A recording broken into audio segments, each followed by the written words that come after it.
Olá, amigos, eu vou passar, vamos dar continuidade ao nosso material sobre teoria dos conjuntos. Na aula anterior nós ficamos na questão de número 8, vamos agora para 9. Então vamos aqui para a lousa dar uma lida. A questão 9 diz o seguinte: seja A esse conjunto aí que está na lousa. Então, conjunto 2, 3 está contido em A, 2 pertence a A, conjunto vazio não pertence a A, 3 está contido em A, o conjunto 3 pertence a A. Né? Então, a questão 9, ela trata de relação de pertinência e relação de inclusão. Vamos só dar um alô aqui. O que é a relação de pertinência? É uma relação que existe entre elemento e conjunto. Você nunca diz que um elemento está contido no conjunto. Você diz que um elemento pertence a um conjunto. Tá certo? E a relação de inclusão? A relação de inclusão envolve dois conjuntos. Um conjunto nunca pertence a outro. Um conjunto ele está contido em outro conjunto. Joia? Então, lembrando desses conceitos, a gente vai tentar resolvê-la. Vamos aqui para a lousa. Então, vamos lá. Vamos ver quem é o conjunto A. O conjunto A tem os seguintes elementos. Tem o conjunto vazio, como elemento, né? Ó. Tem o elemento 3. Tem o conjunto 3 como elemento, tá certo? Um dos elementos desse conjunto é o conjunto 3. Tem o conjunto 2, 3 como elemento. Então, ele pergunta, o conjunto 2, 3 está contido em A? Ora, Rivelino, essa daí é verdadeira. Porque conjunto, relação entre conjunto e conjunto, é uma relação de inclusão, está contido. Vamos com calma, tá certo? Observe que esse conjunto 2, 3, ele está presente lá no conjunto A como um elemento. Então, o conjunto 2, 3, ele é um elemento do conjunto A. Logo, se ele é um elemento, você não pode usar a relação de inclusão. Você não pode dizer que o conjunto 2, 3 está contido em A, já que ele funciona como um elemento. Então, esse 2, 3 aqui, ele pertence ao conjunto A. Por quê? Porque ele está representado como um elemento. Então, isso aqui é falso. Já é a primeira falsa. Rivelino, 2 pertence a A. Ora, se você olhar para os elementos do conjunto A, você não encontra o elemento 2. Então, também falso. 2 pertence a A, falso, né? O correto seria 2, não pertence a A. Beleza, Rivelino. O vazio não pertence a A. Ora, pessoal, se esse vazio aqui fosse um conjunto, para começar, se fosse o conjunto vazio e aqui fosse estar contido, aí tudo bem. O vazio está contido em A, né? Porque o vazio está contido em qualquer conjunto. Se no lugar desse não pertence, fosse pertence, aí o vazio pertence a A, também beleza, porque o vazio está aqui como elemento, ó. Então, o vazio pertence a A. Mas ele colocou que o vazio não pertence a A. E a gente está vendo aqui o vazio, ó, como elemento. Então, é falso. 3 está contido em A? Ora, Rivelino, aqui tem o número 3. Realmente tem. Tem o número 3, mas esse 3 aqui é um elemento. Né? Ó. Então, elemento para conjunto, você nunca usa a relação de inclusão. Você usa a relação de pertinência. Então, você não pode dizer que um elemento está contido no conjunto. Você pode dizer, sim, que um elemento pertence a um conjunto. Então, 3 está contido em A? Falso, né? Sobrou o quê? Sobrou o conjunto 3 pertence a A. Mas, Rivelino, isso aqui é um conjunto, está entre chaves. Conjunto e conjunto não é uma relação de inclusão? Tudo bem, você está certo. Só que esse conjunto 3, ele aparece lá no conjunto A como um elemento de A. Então, um dos elementos do conjunto A é o conjunto 3. Então, esse conjunto 3, como ele está sendo representado na forma de elemento, você pode usar a relação de pertinência. Então, logo, o conjunto 3, esse aqui, né, que funciona como elemento no conjunto A, pertence a A. Então, esse aqui seria o item correto. Item E. Beleza, Rivelino, vamos para a próxima. Questão de número 10. Vamos dar uma lida. Sejam os conjuntos U igual a 1, 2, 3, 4. E o conjunto A igual a 1, 2. O conjunto B está o quê? B interseção A igual a 1. e B união A é igual a U, Então, o conjunto B é o vazio, o conjunto B é o conjunto 1, o conjunto B é o conjunto 1, 2, o conjunto B é o conjunto 1, 3, 4, ou o conjunto B é o próprio conjunto U. Rivelino, problema envolvendo o quê? Problema envolvendo as operações com conjuntos. União, interseção, diferença, né? Então, problema simples, basta você organizar. Então, vamos aqui para a lousa. Sejam os conjuntos U igual a 1, 2, 3, 4 e A igual a 1, 2. O conjunto B interseção A, ele diz o seguinte, que B interseção A é igual a 1. Ora, pessoal, nosso objetivo é encontrar o conjunto B. Nosso objetivo é encontrar o conjunto B. Tá certo? Joia, Rivelino. E agora? Bem, o conjunto B, eu tenho certeza absoluta que dentro do conjunto B tem o número 1, tem o elemento 1. Como é que você sabe disso, Rivelino? É fácil, né? Ele diz que B interseção A vale 1. O que é B interseção A? São todos os elementos que tem no conjunto B e também tem no conjunto A. Então, B interseção A é igual a 1, quer dizer que esse elemento tanto tem no conjunto B quanto no A. Então, já posso colocar aqui, o 1 como elemento do conjunto B. Beleza, Rivelino. O que mais? Agora ele faz o seguinte, ele diz que B união A é igual ao conjunto U. Quem é o conjunto U? 1, 2, 3 e 4. Tá certo? B união A é igual ao conjunto U. Ora, desse conjunto B unido com o conjunto A, eu sei que o 2, esse 2 não pertence a B. Tá certo? Por que, Rivelino, que o 2 não pertence a B? Porque B interseção A só é o 1. O 2 não entra. Se o 2 entrasse no B, ele teria aparecido na interseção entre o B e o A. Como só apareceu na interseção entre B e o A o número 1, então B interseção A vale 1, e não apareceu o 2, é porque o 2 só pertence a A. Ele não pertence a B. Então, esse 1 eu sei que pertence a B, por causa da interseção. Esse 2 eu sei que não pertence a B, mas agora vem o 3 e o 4. Ora, pessoal, se você unir o conjunto B com o conjunto A, o conjunto A só tem os elementos 1, 2. Quando você junta esse A com o B, aparece 3, 4, e eu tenho certeza absoluta que o 3 e 4 não veio, esses elementos 3 e 4, eles não vieram do conjunto A, então eles só podem ter vindo de onde?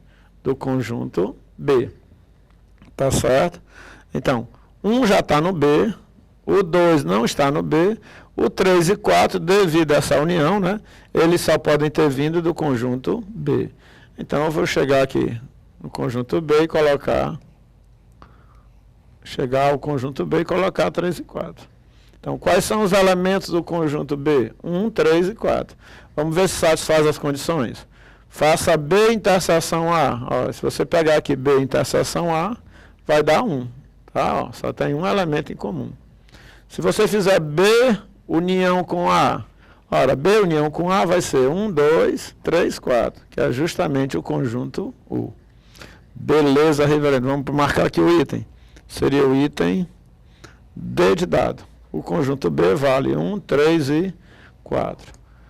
Joia, Rivelino. Vamos para outra. Próximo. Questão de número 11. Vamos dar uma lida. Seja N um número natural.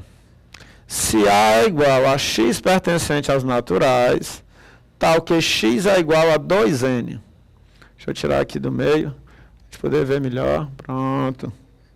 Então, seja N um número natural. Se A é igual a x pertencente aos naturais, tal que x é igual a 2n, e B é igual a x pertencente aos naturais, tal que x é igual a 2n mais 1, então, B menos A vale 1, A união B vale n, vale os naturais, a união B é 0 e 10, a interseção B é o conjunto A interseção B é o conjunto B. Rivelino, problema envolvendo o quê? Problema envolvendo representação de conjuntos. A gente viu que os conjuntos podem ser representados por diagrama, por enumeração dos seus elementos e por alguma propriedade. Então, ele deu aí 2 conjuntos representados através de uma propriedade. Tá? Nossa função, a gente vai gerar os conjuntos. Gerar por quê? Para você entender melhor. Né? Como é que eu vou operar com eles? Você conhecendo mais ou menos os conjuntos, já dá para você ter uma noção do que você vai, de como você vai operar com eles. Então, a gente vai gerar os conjuntos e a partir das respostas, a partir dos itens, a gente analisa qual a resposta mais coerente, tá certo? Então, vamos aqui. Conjunto A. O conjunto A diz o seguinte: X pertence aos naturais, ou seja, o elemento X do conjunto A é um número natural, tal que, essa barrinha, né, ó, tal que X é igual a 2N, tá certo? Lembrando que N, né, ó, N também é um número natural. Seja N um número natural. Se A é igual a X pertencente aos naturais, tal que X é igual a 2N. Então, vamos gerar aqui o conjunto A. O conjunto A é igual a 2 vezes N. Mas N é um número natural. Então, vamos começar. O primeiro número natural é o 0. Então, se eu trocar o N por 0, 2 vezes 0 dá 0. Então, X é igual a 2Ns. Ó, X é igual a 2Ns, em que N é um número natural. Então, eu vou começar a trocar o N pelos naturais e vou começar a gerar o meu conjunto A. Os elementos do meu conjunto A é igual a 2 vezes N, em que N é um número natural. Então, 2 vezes 0, 0. Troque N por 1 agora. 2 vezes 1, 2, tá certo? Meu segundo elemento é igual a 2. Troque o N por 2, né? A gente trocou N por 0, N por 1. Vamos trocar N por 2 agora. Se o N for 2, 2 vezes 2, 4.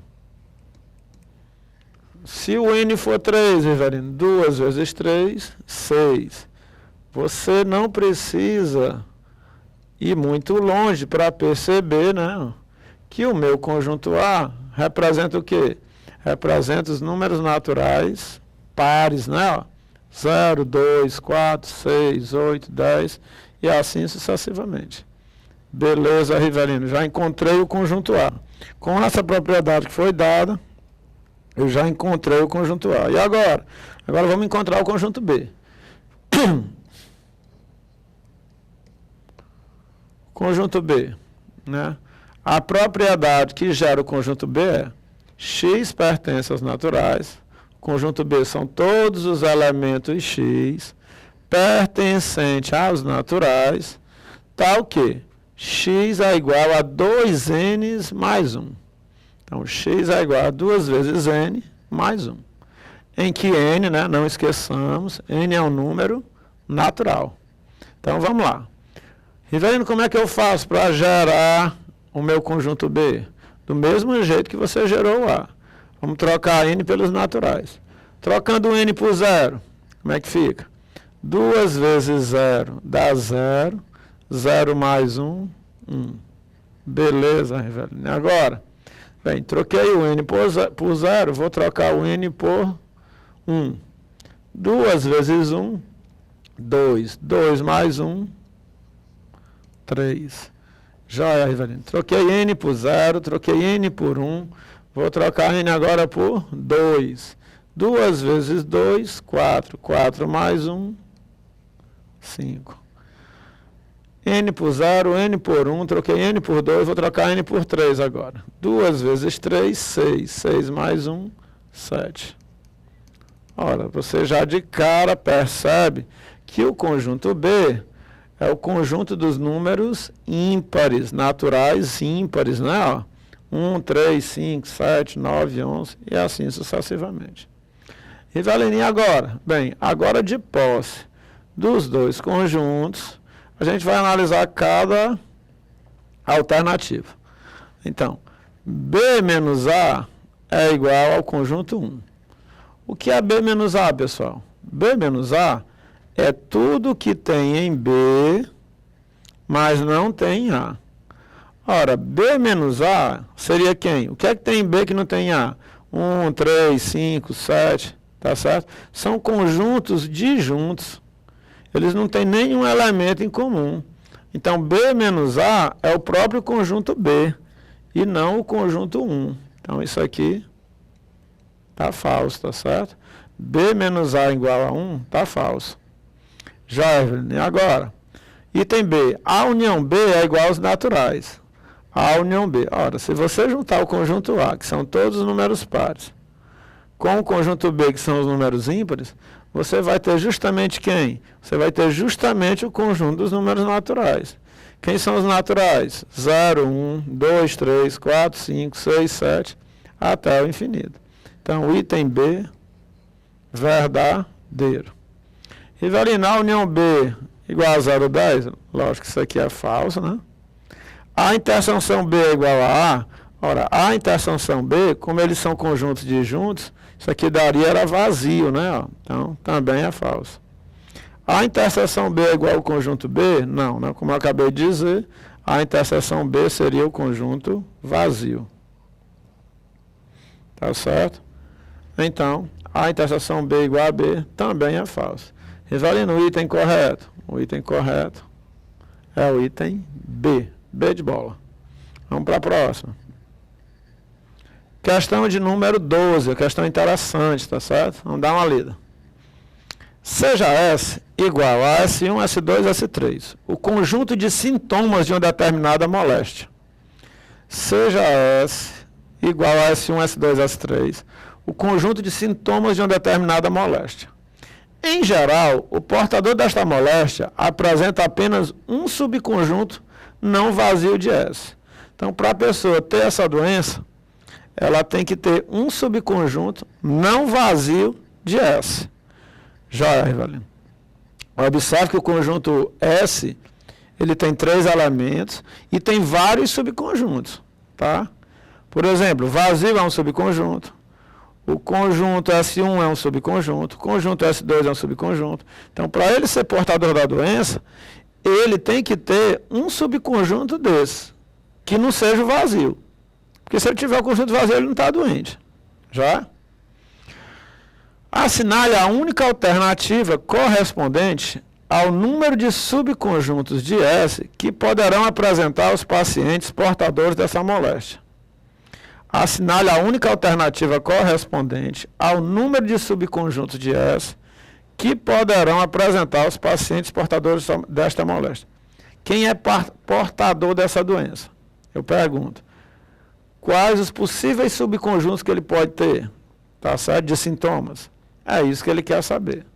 Vixe, velho, está complicado. Não é complicado. Se você entender direitinho, dá uma lida com calma, você vai ver que é fácil.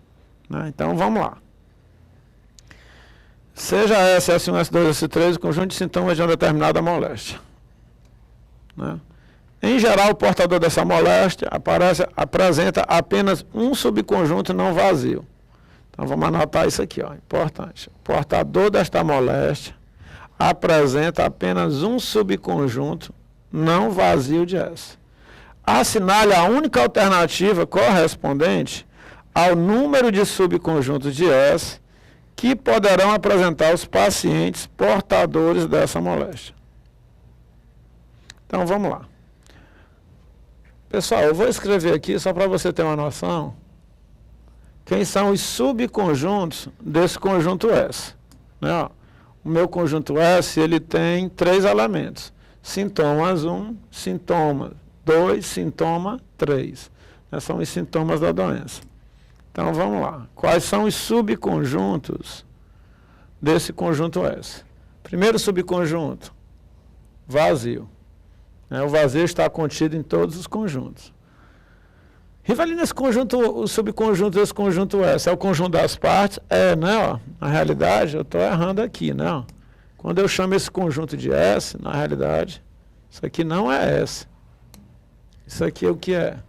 É o conjunto das partes de S. Deixa eu escrever melhor aqui, né?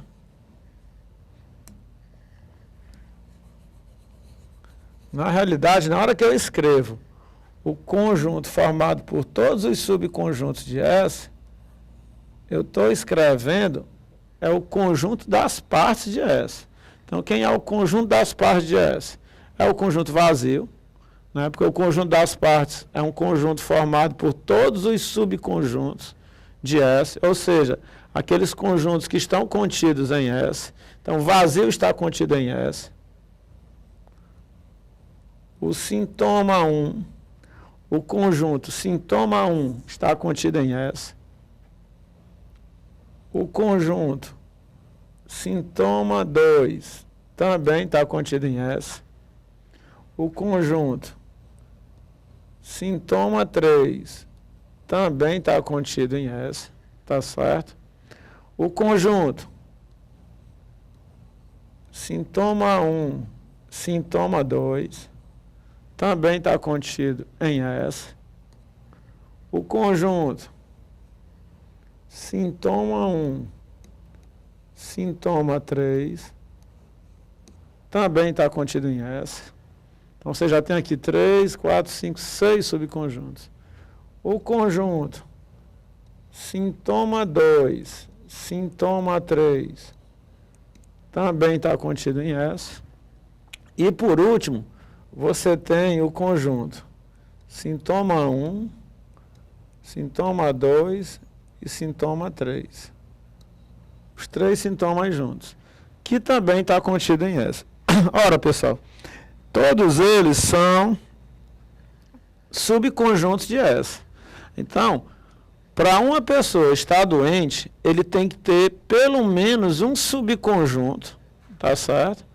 Desses sintomas que não seja vazio. Então, se eu retirar o vazio daqui, ó, uma pessoa doente, ele pode ter só o sintoma 1, só o sintoma 2, só o sintoma 3, ele pode ter o 1 e o 2, que também vai estar doente, o 1 e o 3, ou o 2 e o 3, que ele também vai estar doente, ou os 3 juntos, ele vai estar doente. Ele só não vai estar doente se ele tiver o vazio.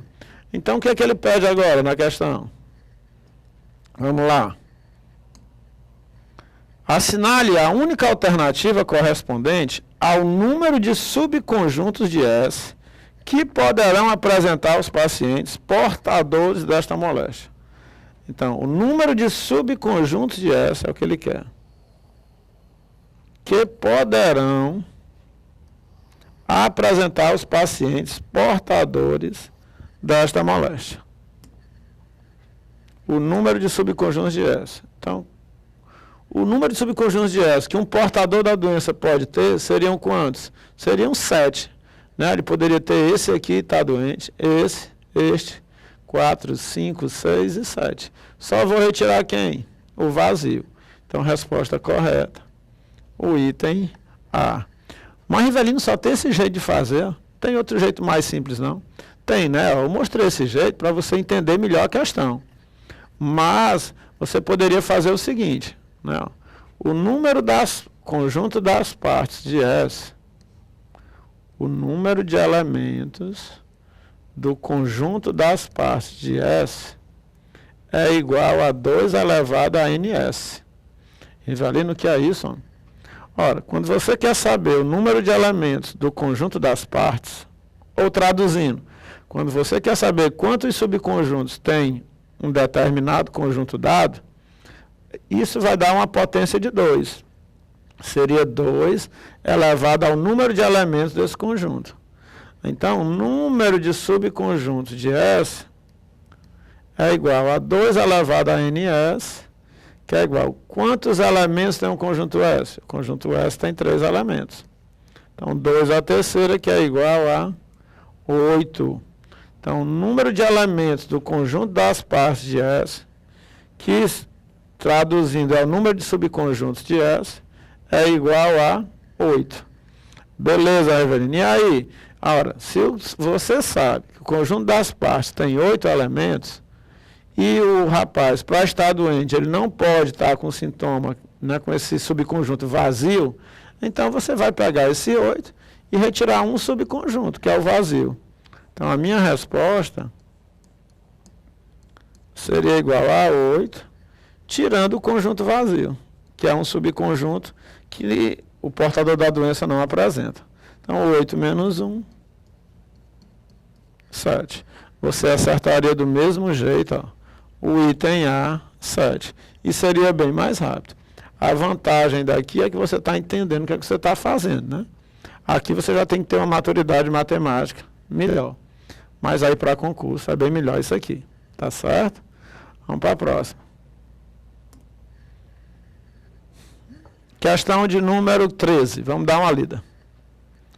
Dado um conjunto A, chamamos subconjunto próprio não vazio de A qualquer conjunto que pode ser formado com parte dos elementos do conjunto A, desde que... Espera aí, moçada, vamos dar uma lida aqui de novo. Dado um conjunto A, chamamos subconjunto próprio não vazio de A qualquer conjunto que pode ser formado com parte dos elementos do conjunto A. Desde que... Ora, traduzindo, o que ele chama de subconjunto próprio não vazio de A são os subconjuntos de A. Né? Porque você vai formar conjuntos com parte do conjunto A. Então, os conjuntos próprios não vazios de A são os subconjuntos de A. Retirando alguma coisa que ele vai dizer agora. Vamos ver. Desde que algum elemento de A seja escolhido, né? Então tem que ser escolhido algum elemento de A, e não sejam escolhidos todos os elementos de A. Ora, na hora que ele diz que algum elemento de A tem que ser escolhido, ele está dizendo que o conjunto vazio está sendo excluído. Se pelo menos um elemento de A tem que ser escolhido, então o vazio não serve. O vazio ele não é um subconjunto próprio, né, de A. Não vazio de A. E a outra condição, não sejam escolhidos todos os elementos de A. Ou seja, você não pode escolher nem um vazio, nem um conjunto formado por todos os elementos de A. Deixa eu ver se eu entendi aí. O que ele está chamando de conjunto próprio não vazio de A são todos os subconjuntos, excluindo o vazio e excluindo o conjunto formado por todos os elementos de A. Exatamente isso. Então vamos ver o que é que ele quer. Sabemos que a quantidade de subconjuntos próprios não vazios de A é 14. Então existe um conjunto A qualquer, cujo número de elementos dos conjuntos, né, dos subconjuntos próprios não vazios de A vale 14. Então ele quer saber a quantidade de elementos de A é 4, 5, 6, 7 ou 8. Ixi, vai estar confuso. De onde foi essa questão? Da Fundação Getúlio Vargas, né? Não é que seja tão confuso. Vamos aqui organizar com calma aqui na lousa, que vocês vão ver que é fácil de resolver. Então, bora lá. Então, você tem um certo conjunto A com N elementos. Eu não sei quantos elementos tem um conjunto A. Tá? Eu sei que ele tem N elementos. Então, dado um conjunto A, chamamos subconjunto próprio não vazio de A qualquer conjunto que pode ser formado com parte dos elementos de A. Então, subconjunto próprio não vazio de A, chamamos de subconjunto próprio não vazio de A qualquer conjunto que pode ser formado com parte dos elementos do conjunto A. Ou seja, isso aqui está me dizendo que o subconjunto próprio não vazio de A é um conjunto formado pelos subconjuntos do conjunto A. Desde que algum elemento de A seja escolhido. Ora, na hora que ele diz isso, algum elemento de A seja escolhido, então ele está retirando o vazio. Por isso o nome, né? Subconjunto próprio não vazio. E não sejam escolhidos todos os elementos de A. Então, eu não posso ter no conjunto dos subconjuntos o conjunto A completo. Então, com isso, ele diz que a quantidade de subconjuntos próprios não vazio de A é 14. A quantidade de subconjuntos próprios não vazios de A é 14. Então, quantos elementos tem o conjunto A? Vamos lá. Estou chamando o número de elementos de A de N. Então, eu pergunto, quantos subconjuntos tem o conjunto A? Ora, se o conjunto A tem N elementos, o total de subconjunto deles é 2 elevado a N. Então, 2 elevado a n me dá o número de subconjuntos de A. Só que desses subconjuntos, eu vou retirar 2 subconjuntos. Quais os 2 que eu vou retirar? O vazio, né? Porque algum elemento de A tem que ser escolhido. Então, eu estou retirando o vazio e estou retirando o subconjunto formado por todos os elementos de A. Então, eu estou tirando 2 subconjuntos. Na hora que eu subtraio 2 do total de subconjuntos, na hora que eu retiro 2 subconjuntos do total, isso aqui tem como resultado 14. Por que 14? Porque ele diz que a quantidade de subconjuntos próprios não vazio de A é 14. Agora basta calcular o valor de n. Como é que eu calculo n? Uma equação, né? Passo 2 para o outro lado. 2 elevado a n é igual a 14 mais 2, né? Aqui é menos 2, passa para lá mais 2. Fica 2 elevado a n igual a 16. 2 elevado a n é igual a 16, é a mesma coisa que 2 à quarta. 2 vezes 2, 4, vezes 2, 8, vezes 2, 16. Como você tem aqui uma igualdade, se as bases são iguais, falta só os expoentes serem iguais para a igualdade ser verdadeira. Logo, o n vale quanto? O n vale 4. O número de elementos do conjunto A é igual a 4. Então, se você tiver um conjunto com 4 elementos, ele vai ter 14 subconjuntos próprios não vazios de A. Tá certo? Então, moçada, com isso a gente termina aí mais uma bateria de questões sobre teoria dos conjuntos. Daqui a pouco a gente volta para dar uma continuidade. Forte abraço, valeu, pessoal.